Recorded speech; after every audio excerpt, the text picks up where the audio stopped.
दोस्तों, माताओं, बहनों और भक्तों, आप लोग आज की वीडियो को ज़रूर देखिएगा। और हम तो यही कहते हैं कि अगर 5 से 10 मिनट का टाइम आपके पास है तो पूरे वीडियो को देखिएगा, क्योंकि आज मैं ऐसा बात बताने वाला हूँ गुरुदेव भगवान बागेश्वर धाम सरकार का, जो आप दंग रह जाएंगे। अगर आपके पास 5 से 10 मिनट का टाइम नहीं है तो वीडियो से आप हट सकती हैं। तो हेलो दोस्तों, मैं अपने गुरुदेव बागेश्वर बाबा के चरणों में दंडवत प्रणाम करता हूँ। आप सभी को नमस्कार, प्रणाम, जोहार करता हूँ। तो दोस्तों, आप सभी को पता है कि बागेश्वर धाम सरकार जो है थोड़ी हड़बड़ाहट है, थोड़ी उसमें जल्दीबाजी जैसे नज़र आ रही है, थोड़ी चिंता में है, परेशानी में है। तो इसका कारण उनका प्रिय भाई है। कल की वीडियो आपने देखा होगा कि दोनों भाई में कितना प्रेम थी, लेकिन भक्तों आप लोगों को आश्चर्य लगेगा कि दोनों भाई की प्रेम असीम थी, इसमें दो राय नहीं। लेकिन फिर भी बागेश्वर धाम सरकार गुरुजी ने यह स्पष्ट कहा कि जांच में अगर दोषी पाई जाती है तो मेरे भाई दंड का भागी बनेंगे।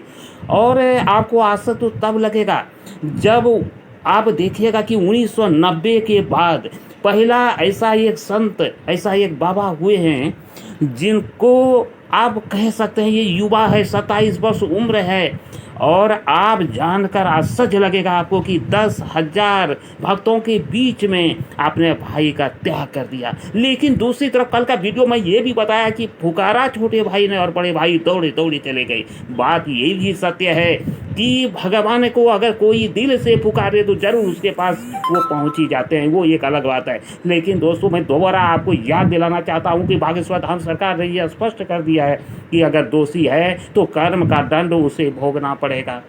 और सोचने वाली बात है, जब ये जांच की विषय है तो फिर जांच पूरी होने के पहले जो है बहुत सारे छोटे जो पत्रकार होते हैं वो ये बात कहते हैं कि बागेश्वर धाम सरकार ढोंगी है। तो ये जजमेंट जो भी या कोई भी ये जजमेंट दे रहा है किस आधार पे, किस तर्क पे? क्योंकि जब खुद गुरुदेव बागेश्वर धाम सरकार ने कह दिया कि जांच में जो भी सत्य होगा उसे हमें मंजूर है, फिर पत्रकार जो छोटे छोटे हैं या जो भी आम है ये कह रहे हैं कि बाबा ढोंगी है और अपने भाई को बचा रहे हैं। अगर बाबा बचा रहे होते तो बचा लेते, क्योंकि बाबा में वो शक्ति है, बाबा में वो पावर है। अभी इसमें दो राय नहीं कि अगर फ़ोन करेंगे, ये दोस्तों आप देख पा रहे हैं ये उनके भाई है। तो अब आप देखिए कि बाबा ने जब स्पष्ट ये बात कर ही दी है तो आप सोच सकते हैं। तो हेलो दोस्तों, आप ज़रा सा एक बात को गौर कीजिए। तो मैंने आज कहा कि ये वीडियो क्यों चोरी है, ऐसे लगेगा आपको कि लॉरेंस बिश्नोई से संबंध बता रहे हैं बागेश्वर धाम सरकार के छोटे भाई का।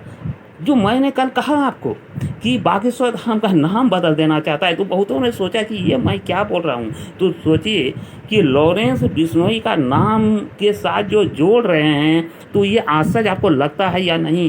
कि बताइए कि बागेश्वर धाम सरकार जो है 300 साल से वहाँ पे बालाजी भगवान खुद वास कर रहे हैं, सन्यासी बाबा दादा गुरु निवास कर रहे हैं। ये एक शक्ति है और कहाँ ये बात कर रहे हैं, इसलिए मैं ये बात बताया था।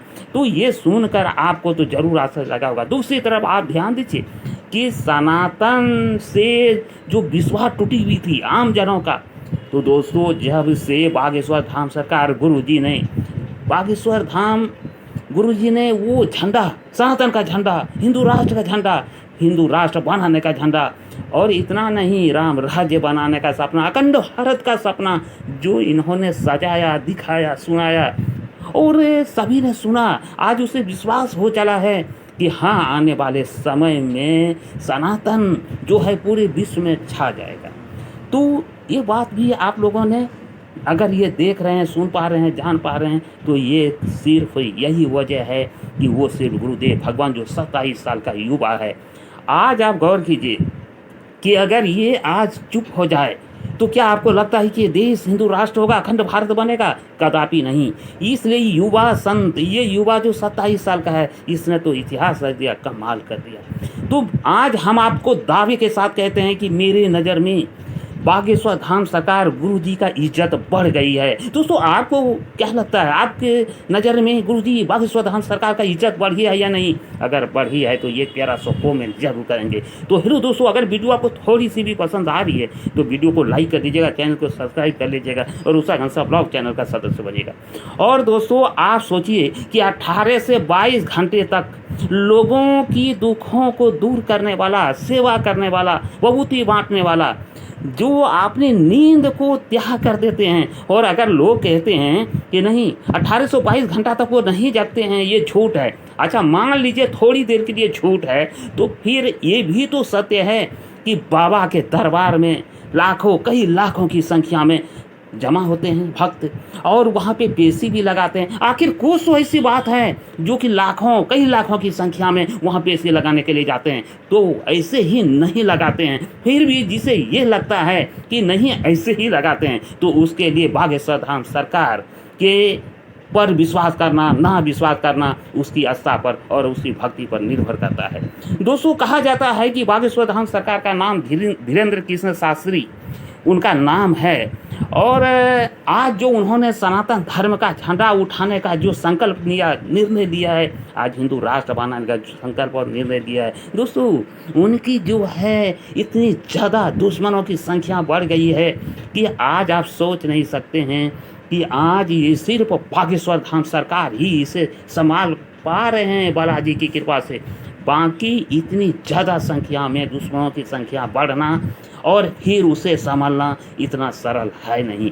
तो अगर इतनी सत्य बात अगर आप लोग को समझ में आ रही है और ये बात सत्य है, तो फिर आप ये बात को ध्यान दीजिए भक्तों, दोस्तों, मत और बहनों, कि अगर बागेश्वर धाम सरकार को जिस तरह की विधर्मी लोग इसे दूर करना चाहते हैं, रास्ते से हटाने के लिए हर प्रकार का प्रयत्न करते हैं, उनके भाई को भी फंसाते हैं और यहाँ तक कि उसके भाई को बरगलाते हैं, तो ये उनका स्पष्ट मंशा है कि किसी भी तरह, ये विधर्मी लोगों का स्पष्ट मंशा है कि किसी भी तरह से जो ये कार्य कर रहे हैं, सनातन की झंडा जो बुलंद कर रहे हैं, ये बुलंद ना हो पाए। तो आप अपने राय में जरूर बताइए और आपके दिल में क्या कह रहा है कि ये झंडा को छोड़ देना चाहिए, हिंदू राष्ट्र की सपना छोड़ देना चाहिए। अगर आपका ऐसा सोच है तो फिर कोई बात नहीं, और अगर सोच नहीं है तो बागेश्वर धाम सरकार गुरु जी का साथ देना सिर्फ हमारा नहीं आपका भी कर्तव्य है। इसलिए आज के दिन जो बागेश्वर धाम सरकार गुरु जी जो कीचड़ उछाला जा रहा है, ये निराधार है, ये हम दावे के साथ कहते हैं। और ये भी दावे के साथ कहते हैं कि जब तक बालाजी की कृपा गुरुदेव सरकार पर बनी रहेगी, तब तक गुरुदेव का कोई बाल बांका नहीं कर सकता है। लेकिन दोस्तों फिर भी हमारा और आपका कर्तव्य बनता है कि गुरुदेव भगवान के साथ खड़े रहना, क्योंकि हम लोग कुछ नहीं कर सकते हैं, आप कुछ नहीं कर सकते हैं, तो साथ तो रह सकते हैं ना। यही बात तो कितना बार बागेश्वर धाम सरकार ने कही है। और दोस्तों एक बात जो सबसे ताजुब होती है कि जब खुद बागेश्वर धाम सरकार ने ये बात कही है कि जांच में अगर हमारा भाई दोषी पाया गया तो हम खुद प्रशासन से गुहार करेंगे कि इसे दंड मिलना चाहिए, और जो जैसा करता है वो वैसा पाता है और वैसा ही भोगता है। ऐसा बागेश्वर धाम सरकार ने एक बार नहीं हजारों लाखों बार अपने प्रवचन में भी कही है। अब आप सोचिए कि जो बागेश्वर धाम सरकार ने जब प्रवचन में ये बातें बार बार कही हो और आज उनके भाई को कुछ विधर्मी लोगों के द्वारा फंसाकर अनुचित कार्य जो करवाया जा रहा है या किया है, दोस्तों उस पर अफसोस है गुरुदेव को, ऐसा वैसा नहीं, बहुत ज़्यादा अफसोस है। और अब ये जब जांच पूरी होने के बाद जब निर्दोष साबित होते हैं गुरुदेव के छोटे भाई, तो फिर गुरुदेव का ये दावा है कि उस पर विशेष ध्यान और नज़र रहेगा। और हम भी आपको दावा करते हैं कि आज नहीं तो कल वो निर्दोष साबित होगा, क्योंकि जजमेंट देने वाला कोई ऐसा नहीं है कि आज जो आप जजमेंट दे रहे हैं वो आप मशीन हैं अल्ट्रासाउंड का, या कोई मशीन है जो आपके दिमाग में छप जाता है। जी नहीं छपता है, फोरेंसिक लैब आप नहीं हैं जो आपके दिमाग में आ जाता है। ये बात आपको समझना पड़ेगा। आप जजमेंट नहीं दे सकते बिना जांच पूरी हुई। तो दोस्तों उम्मीद करते हैं कि आप लोग भी जांच में पूरी साथ दें। जब तक जांच नहीं होती है कोई भी निर्णय अपने मन से ना दें। तो वीडियो अगर पसंद आई है ना तो वीडियो को लाइक कर दीजिएगा और दोबारा रिक्वेस्ट करते हैं कि चैनल को सब्सक्राइब कर लीजिएगा दोस्तों। और इसी तरह का वीडियो जो हो सकता है कि ये हमारे बागेश्वर धाम सरकार गुरु जी का भाई के संबंध में जो वीडियो तीसरा है ये अंतिम सीरीज हो, इसलिए इस वीडियो को अगर आप पूरा देखे हैं तो एक प्यारा सा कमेंट जरूर कीजिएगा। तो दोस्तों इसी के साथ मिलता हूँ अगला ब्लॉग में, तब तक के लिए जय हिंद जय भारत।